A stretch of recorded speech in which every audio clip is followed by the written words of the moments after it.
I think that for every entrepreneur that's listening to this, and maybe entrepreneurs that are just now starting out, there are opportunities for you, but you have to be adaptable, understand your market, know your target audience, know who you're pitching to, and know maybe potentially also where that money that they're getting to invest in you is coming from. Because if those people that aren't, tied to that money don't necessarily align with your business model, even if the investor likes you, they may not be able to invest. And I think that that's the most important thing that I've kind of learned in my journey as well, because we've run into plethora of investors that are like, yes, I'd love to invest in you guys. You're going to make $1 million plus and bring back all the returns. But the money that I have and have access to will not allow me to invest in you guys. And that's like the real reality that some founders come to face with personally.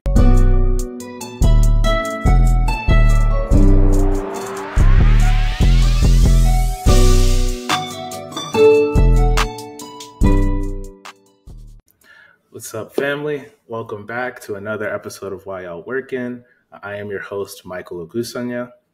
I'm Alairé, Jameson. And we have an amazing guest here, the Adam Phillips. Thank you for joining us. Absolutely. Thank you for having me. Yeah, so we want to continue on a different thread of understanding Adam's support, his love for supporting startups. If you didn't see the previous recording, we really got into a great conversation about Adam. Highly suggest you listen to it, like and subscribe. But now we want to talk about your career and the success that you have in entrepreneurship. I think the best place to start is, again, that role in the Department of Transportation. We've seen, and I'm seeing it more and more, Department of Defense, energy, innovation hubs within different government sectors are starting to become a bigger thing. Was your experience in that type of innovation hub the catalyst for you becoming managing director of Techstars and future cohorts? Oh, that's a great question. I would say it was definitely part of the catalyst. It wasn't the whole thing, but I was so lucky to get. So I was just a senior attorney there, doing the work of the great work within the office of PHMSA, which is mostly pipelines and oil and gas stuff. Got an opportunity from there to host, because nobody else wanted to do it, to host like we had a monthly kind of roundup that we did which was audio, video. It was mostly like putting on a show, but also kind of coalescing all the important stakeholders to do their presentations, and doing presentations myself. I kind of hosted a lot of times. That kind of started me off on becoming a known quantity. So it was an opportunity really for me just to stand out and, try to sort of show up on the bigger stage and, get the secretary and assistant secretaries to know my name. And so I did that for about a year. When I first got there, and then I would bring on the people basically from the innovation group that were, they were doing things in their office, and I'd bring them onto my show basically. So it was great, good opportunity, kind of mostly an internal audience, but we also had like thousands of stakeholders from the country just tuning in, and then I got exposed to what they were doing in the innovation office. So got pulled into their work kind of slowly at first, just as a participant, and then became, director of internal innovation. So it was mostly an office focused on the work of the department itself, but incorporating the work of our external stakeholders as well. So lots of constituent work, which sometimes can be really painful, but it gave me, again, a lot of visibility into what it was like to really be an entrepreneur in a massive organization. Like US DOT, and then all the stakeholders that we have, the thousands of stakeholders that we have. So yeah, it was definitely part of the catalyst. Absolutely. It's awesome. Again, entrepreneur is someone that can create value within an organization. Entrepreneur is someone that can create value for an ecosystem or multiple ecosystems at once. Maybe it's because I'm in a job, it's a big company, but you got there. It helps, I'm sure, too, having that senior role. It helps having the JD and having the experience. But you said, hey, I don't know if you had a manager, hey, I want to create this kind of a webinar / TED Talk, but it was recorded content that was filmed. Was it live? That live content that was recorded and distributed across the organization? Exactly. And so it was a live show that we then cut up and distributed, but we did it live, too, which was kind of fun. So we'd bring in people, and there'd be podiums and, big things behind us, and we're all wearing our suits. And we did a whole live show. It's cool. Yeah. Any troubles? Was there any naysayers, any gatekeepers in making that happen? For sure. Yeah. Well, at first there were none because nobody thought it was a good idea to do, so they stopped doing it, or everyone was afraid to do it. But I said, no, I like it. This sounds good. I get to talk to the audience. Let's see. And I could stand out. And then once it became popular, there were naysayers and people didn't like that we were essentially, they were worried about, and to some degree, the truth is you do have to be a little bit careful because we were the federal government. You know, you can't put out messages that are contrary to like the administration or something. So you have to worry about that. But we never did that. And so people did try to kind of make it smaller once it got popular. But honestly, like to me, that was a sign of success. That meant we were doing something right. Yeah. I mean, and you use that and parlay that into a larger role and a larger opportunity within the innovation of, I mean, the entire, infrastructure. Sometimes when you hear transportation, you think of buses, railroad systems, but Yeah. power, energy, those are huge, Yeah. huge parts of the American infrastructure. Exactly. Yeah. When you're talking about your program and actually defining what success is, speaking about defining success, I want to, again, continue to push us forward along in the conversation. How are you defining success for the startups that you come across and work with on a day to day? I think that a lot of founders may have their own perceptions, not from sitting from the investor side of things, also being able to look at where the money is being deployed, what the margins are, maybe for the firm specifically or whatever, and what the returns need to be in order for you to be an investable company to begin with. Because I think that some company may be investable for one investor, may not be investable for other investors. 100%. Need to make that clear also. So, from your perspective, what is a successful startup? What makes a successful founder? And what makes a successful idea come to fruition? And how do you do that? Yeah. Well, that actually goes straight back to that work that I did at DOT, because the biggest thing I asked that nobody had been asking was, who's our audience? And just every time we got up and spoke to somebody, we had to think about the audience. Like, who are we talking to? What do we want to say to these people that are tuning in? And that audience would shift over time, but like we had to be relentlessly focused on them. And that's true still now, like 100%. I'm an investor of a certain type. When my Techstars investments are not PE investments, they're not late stage investments, they're not loans. Those are kinds of investments. They're not, equity-based financing. They are venture capital. So you have to know who you're talking to when you pitch Adam as a Techstars investor, because I can't invest any other way. I have to invest as a VC early stage investor. So that means I have to care about the founder, who the founder is, and the business I have to care about to get over a certain line. But mostly I need to care that the founder is ready to pivot when the business pivots, because it's going to pivot. I have to know that. I also have to care about venture-backed returns. It's not my money I'm investing. If it was my money, I could care about anything I wanted on the return. But I have to care about venture-backed returns. So like knowing the audience is super critical for whenever you're talking to an investor. So for me, success certainly involves, founders who are effectively pivoting along with the opportunity. They're talking to their customers. They're trying to grow. They're trying to grow the business in a venture way. Meaning, I'm not expecting 10x year over year. That's not the goal. But the goal is to size up. The goal is to create systems that eventually are outside of your control and are able to grow without you, because that's the only way you get to a scale that brings the returns back. So yeah, knowing the audience is huge. You got to know that. So with my Techstars hat on, when I make those investments, I have to be looking for founders who want to scale, who can pivot when possible, when it's necessary, because it's going to be necessary, who do plan to, maybe not fundraise like 6 times, but definitely probably at least want to fundraise at least 2 more times, a couple more rounds, because they're going to need that cash to grow at the pace that they probably want to grow, all those sorts of things. No, and that's really important to note, because I think that, founders need to hear this from a lot of different perspectives, especially from an investor's perspective that may not be, again, I don't know what the arena of startups that you may invest in. You may be industry agnostic, right? Because Techstars does an array of things. Here in Baltimore, we have the Equitech, space, and then there are other places around the U.S. and around the world that do other things like fintech, et cetera.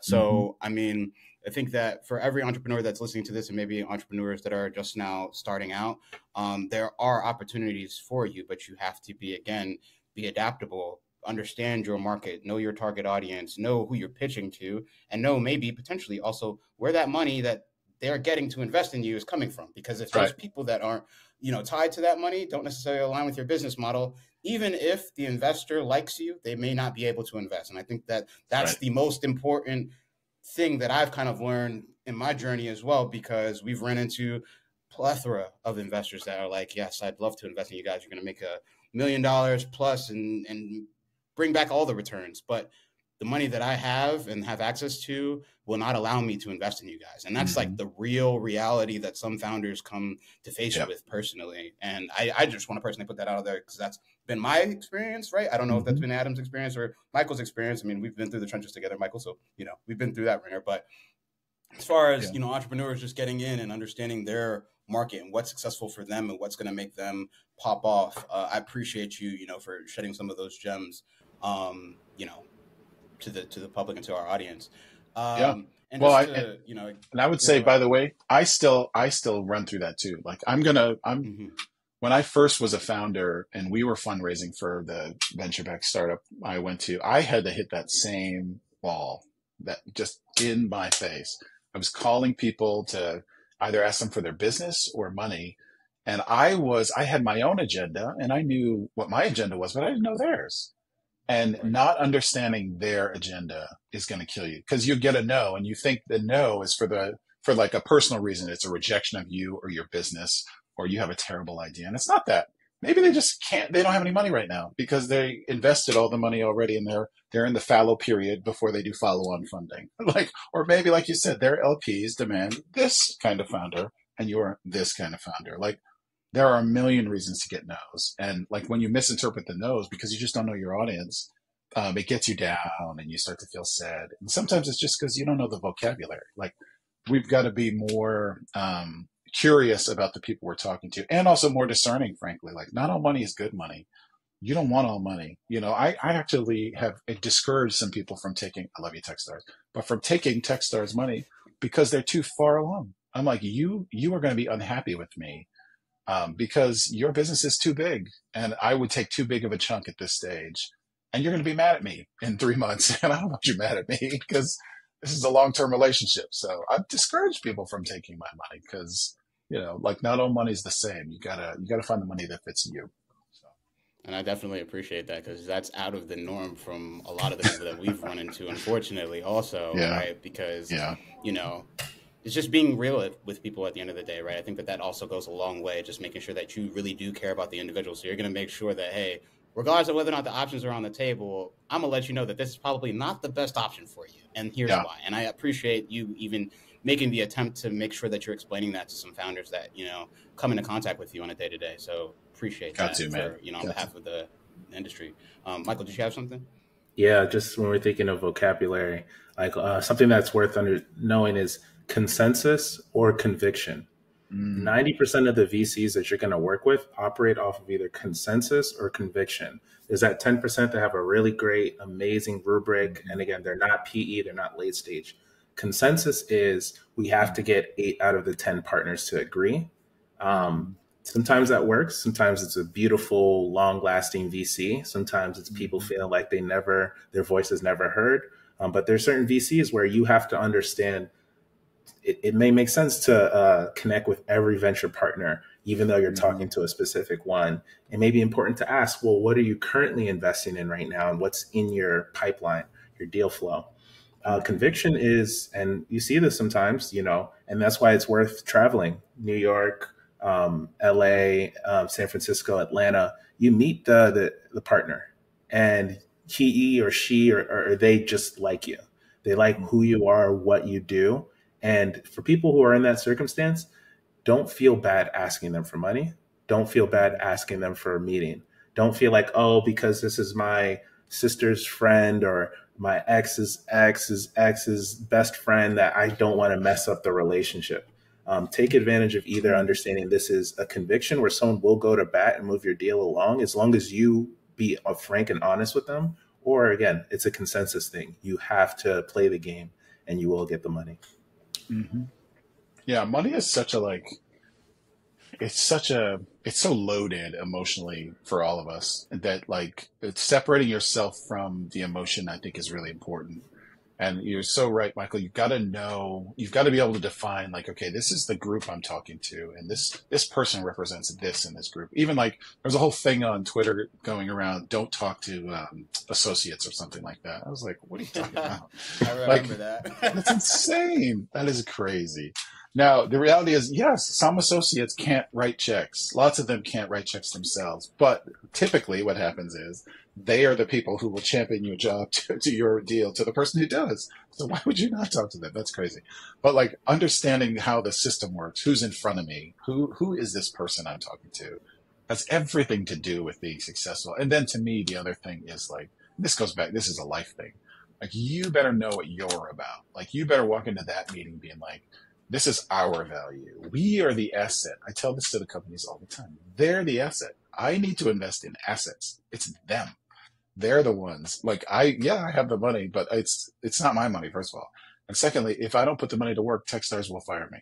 I have to put it to work in assets, and they're the assets. So they got to understand who they are too, because otherwise you're just chasing other people's money and forgetting like, no, I'm the thing you need. So yeah, super important. And speaking of that relationship between VC and startups, can we talk a little bit about that West Coast versus East Coast kind of VC mentality?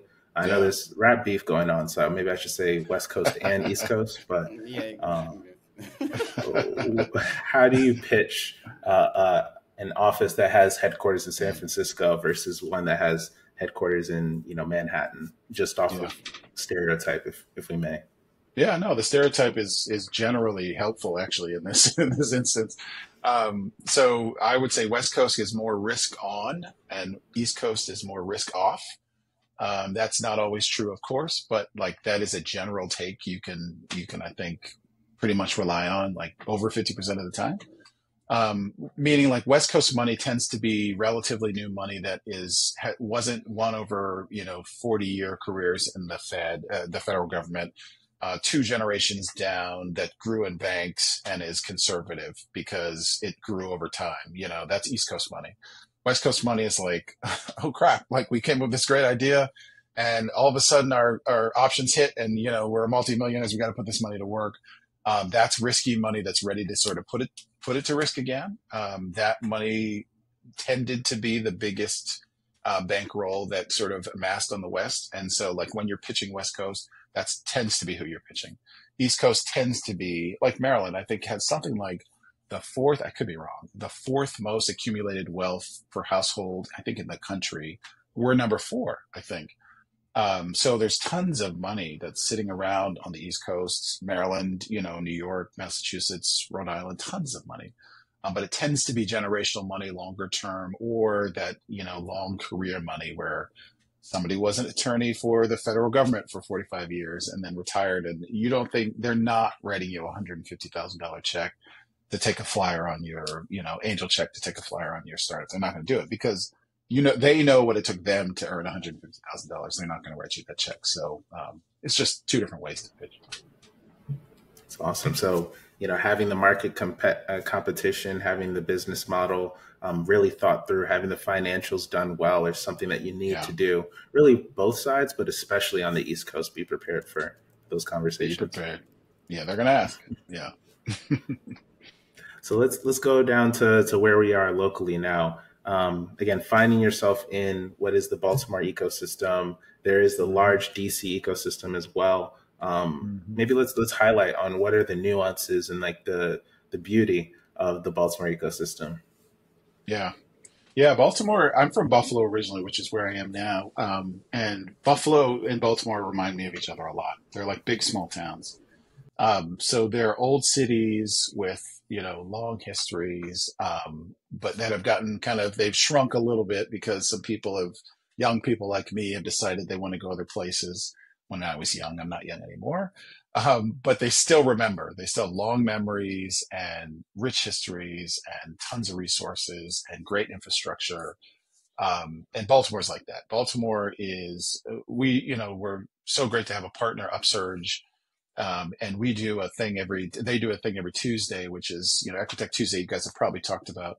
I always say to the founders that are new in the ecosystem, I'm like, just show up 4 times in a row, and 4 Tuesdays in a row, and you've met like 80% of the people or the organizations you probably want to meet. Like, and it's not because it's small, like it's a little bit small. It's not massive, but it's because people show up. People come and they want to be together, and they talk to each other, and they say, "Oh, I think I know you need to talk to," and then they introduce you to the person. Like, they pull them over, and you have the conversation right there, and it happens. Or they send you the email, or they give you the phone number. Like, it is a connected ecosystem. So that was one of the pieces of advice when I started spending a lot of time up in Baltimore. People were like, just keep showing up.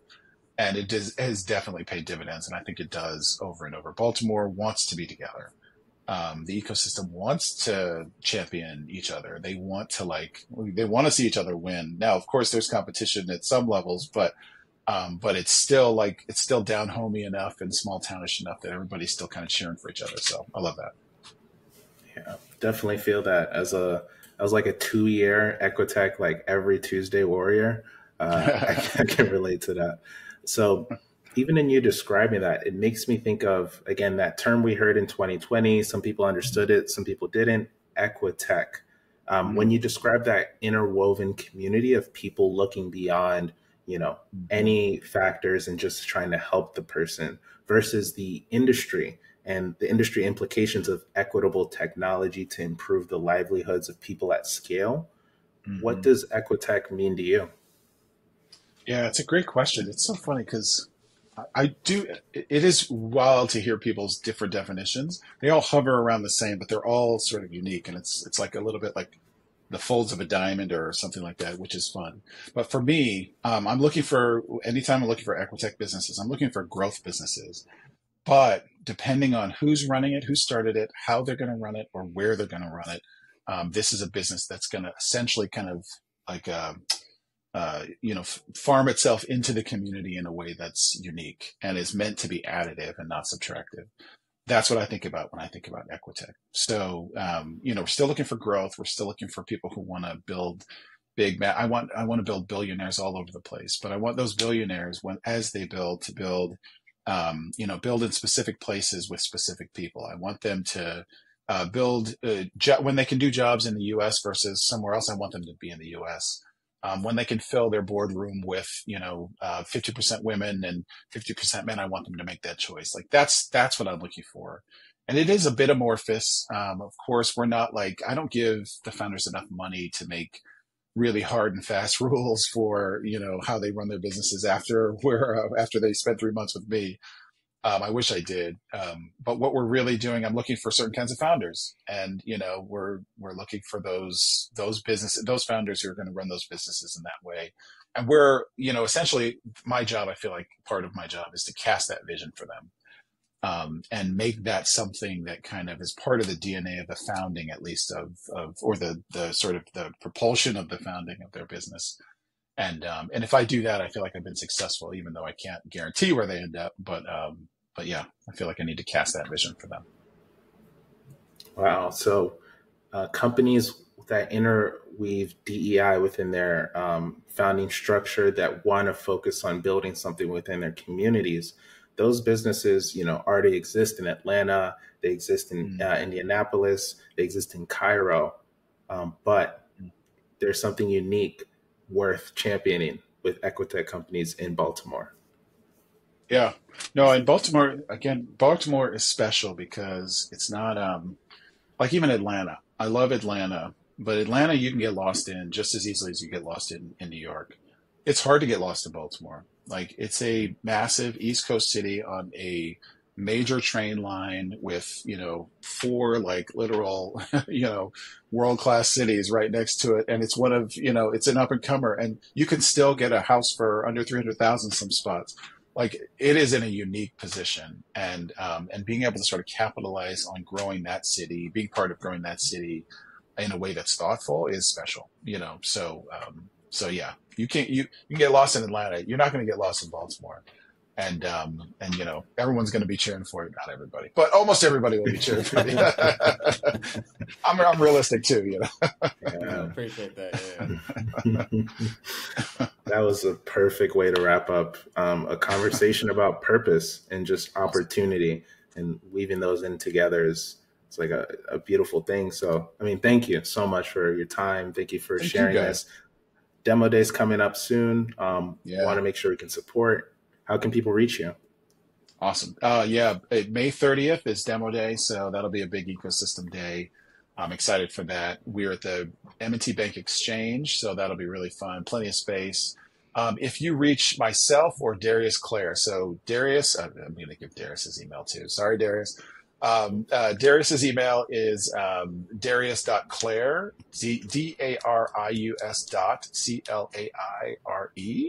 at Techstars. I'm Adam Phillips, ADAM.PHILLIPS at Techstars.com.